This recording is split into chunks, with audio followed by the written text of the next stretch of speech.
So a scuba diver has a maximum dive time that they can't exceed when going to different depths. So that's the data we're collecting here is a depth that a diver goes to and the maximum dive time for that corresponding depth. All right, we have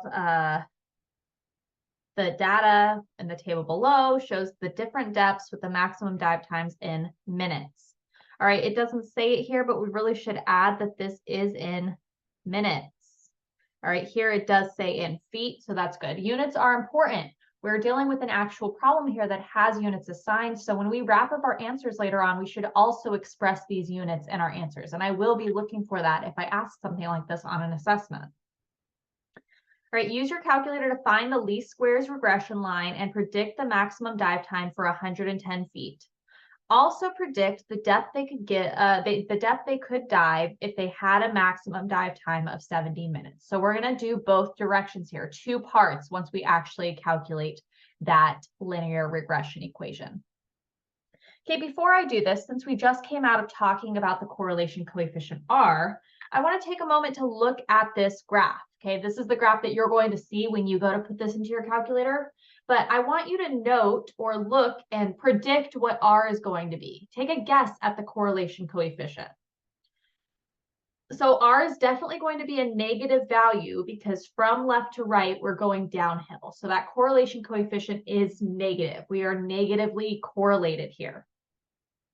Also, look at how far each point is off of that blue line. They're all pretty close, okay? Pretty close to that blue line, that line of best fit, meaning that this has a strong negative correlation. If I had to guess, I'd say the correlation is probably around negative 0.9, pretty strong, maybe negative 0.8. All right, these guys are a little bit further off, these ones on the very end, but everything else is just so close to that line. I feel like it's going to be a very strong correlation. So I could make a guess, negative 0.9, negative 0.85, maybe.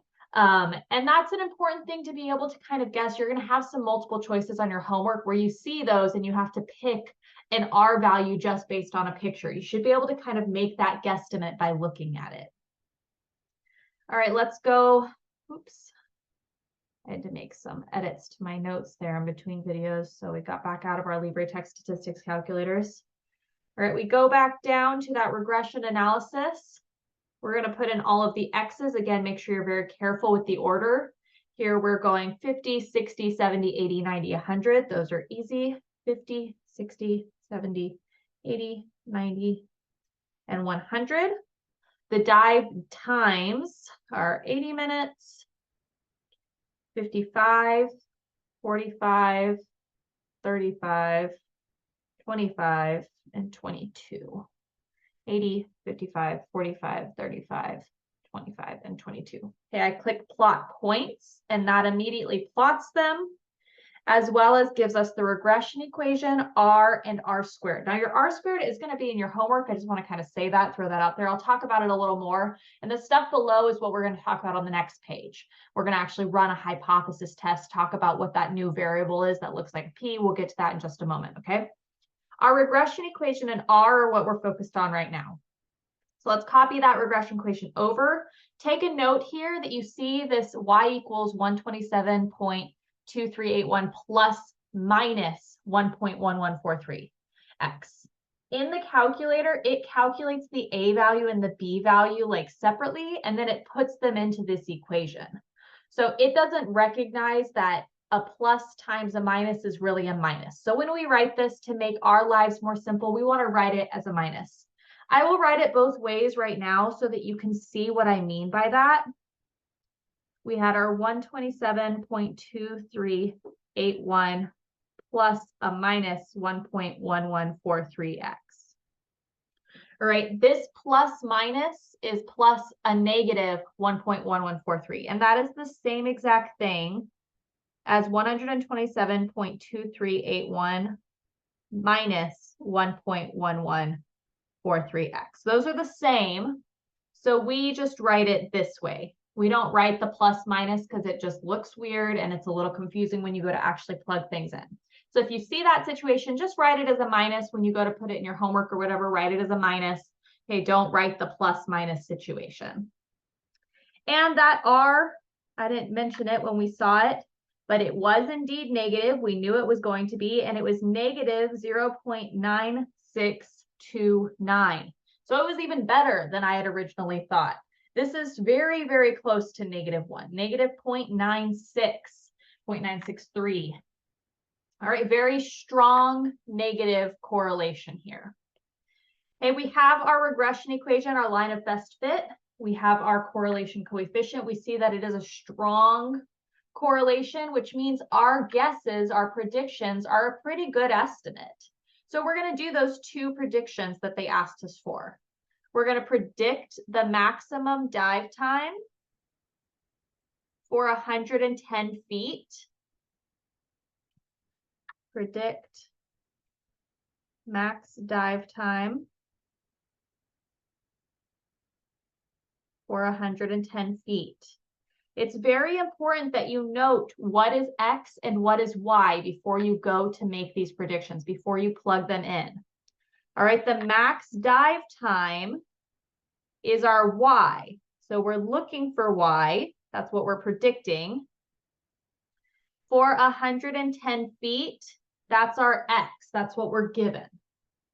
So when I go to my equation, this is the more straightforward of the two. We are just plugging in that 110 for X. We're going to multiply 110 by 1.1143, and then we're going to subtract that product from 127.2381. And that estimation is going to end up being 4.6651. Now, this is a word problem, so we should always wrap up our answers and include units on it. So what we did here is we predicted that the max dive time for a depth of 110 feet would be 4.67. And what would our units be on this? Feet for the depth and minutes for the dive time. It's not hours. Make sure you're very careful. It was minutes for the dive time. Now in the other direction, it says predict the depth if they had a maximum dive time of 70 minutes. Predict the depth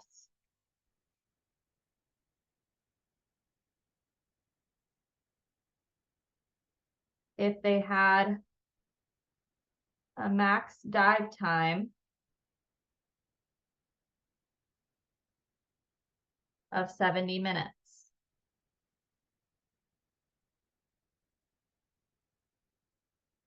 So we're predicting the depth. We want X. We don't know what X is.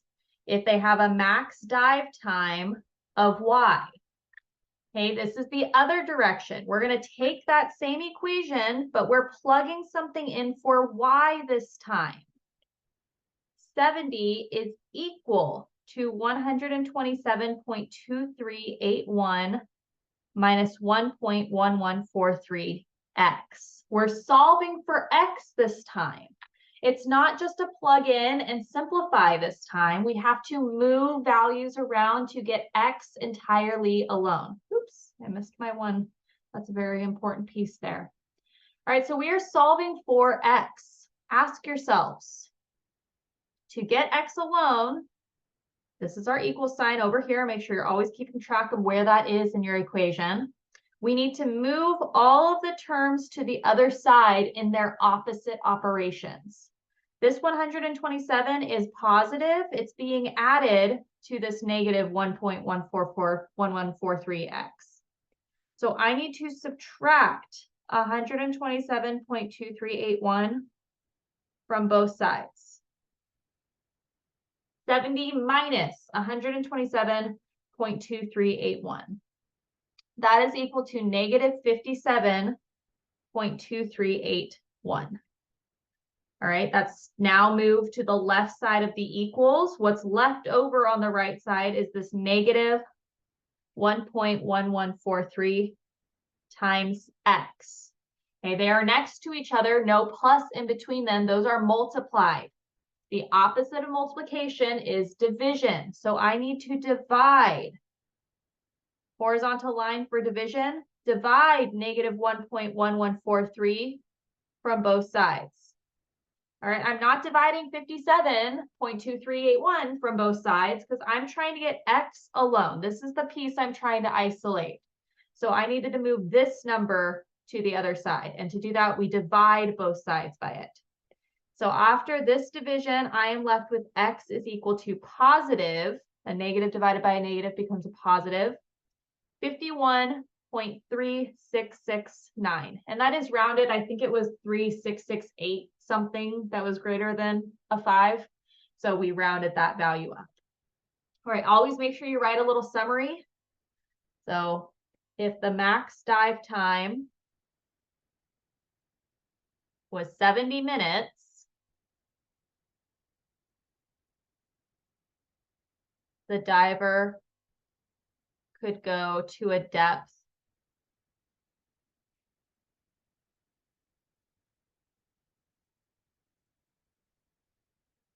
of 51.37 feet.